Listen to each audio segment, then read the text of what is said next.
श्री स्वामी समर्थ महाराजांची साप्ताहिक आरती व भव्य पालखी सोहळा दिनांक 14 जुलै 2024 रोजी रविवारी सकाळी संपन्न झाला।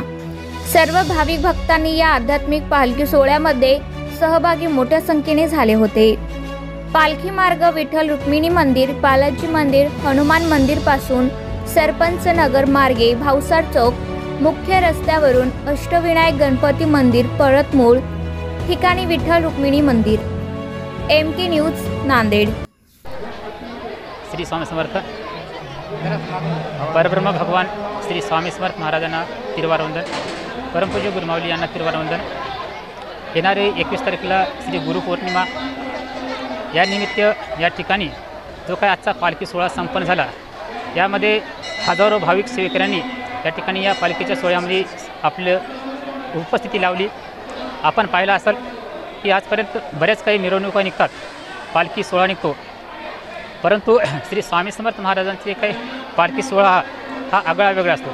कारण या मार्गाची शांतता, शिस्त ही जे काही सेवेकऱ्यामध्ये आहे, यामधून आपल्या जे काही दिंडोरी पंडित मार्गाची जी काही सेवा आहे, या माध्यमातून जनसामान्यापर्यंत हे कार्य पोहोचण्यासाठी आजचा हा पालखी सोहळा होत होता। आणि याच्या माध्यमातून आज पाहिलं तर हजारो सेवेकरी यामध्ये सहभागी नोंद दिल्यानंतर येणाऱ्या गुरुपौर्णिमेच्या दिवशी नक्कीच या ठिकाणी स्वामीच्या जे काही चरण पूजन आहे, म्हणजे त्याचं पाद्यपूजन या निमित्त होईल। आणि हजारो भाविक सेवकांनी ज्यावेळेस त्यांचं पूजन झाल्यानंतर त्यांच्या जीवनामध्ये असा वेगळा असा अनुभव याच्यामधून त्यांना पाहायला मिळणार आहे। कारण साक्षात या कलियुगाचं जे काही कार्य आहे हे दत्त महाराजाकडे आहे आणि त्याचेच चालू असलेले प्रत्यक्ष अवतार म्हणजे परब्रह्म भगवान श्री स्वामी समर्थ महाराज आहेत। या कलियुगामध्ये खरोखरच आपल्याला जर या दुःखमुक्त व्हायचं असेल तर या दिंडोरी पंडित मार्गाच्या सेवेमध्ये आपण सहभागी होणं अत्यंत आवश्यकता आहे। कारण आज या कलियुगाचं जे काही वातावरण आहे, आज पाहिले तर एका क्षणाचा कोणाचा भरोसा नाही, परंतु या दिंडोरी पंडित मार्गातून जे विश्वास आहे, जे काही स्वामीचं या ठिकाणी कार्य आहे, खरोखरच ज्यावेळेस या ठिकाणी आपण येतो त्यावेळेस आपल्याला त्याची परिस्थिती यायची।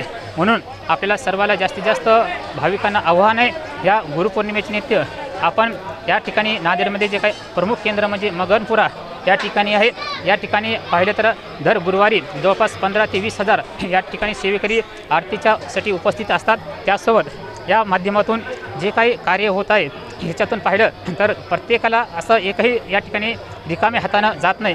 कारण या मार्गातून ज्यावेळेस स्वामी महाराजच्या दरबारात कुठलाही दुःखित पीडित भाविक येतो त्यावेळेस त्यांचं सर्व स्वामी महाराज दुःख जाणून घेतात आणि त्याचं दुःख त्यांच्या आशीर्वादाने ते दूर करतात। फक्त स्वामीच्या एकनिष्ठ आपल्याला राहणं आणि त्यांच्या नित्यसेवेमध्ये 11 माळा स्वामीचा जप करणं आणि स्वामीच्या चरित्राचे क्रमशः 3 अध्याय वाचणं हीच प्रमुख स्वामीची सेवा आपण या माध्यमातून जर रुजू केली तर आपल्या जीवनामध्ये कुठल्याही प्रकारचे दुःख स्वामी महाराज ठेवत नसतात। तर यासाठी आपल्याला परिचिती येण्यासाठी आपण जरूर आपल्याला मगनपुरा या ठिकाणी जे काही स्वामी महाराजचं केंद्र आहे त्यामध्ये संपर्क करावा आणि या सेवेचा लाभ घ्यावा। श्री स्वामी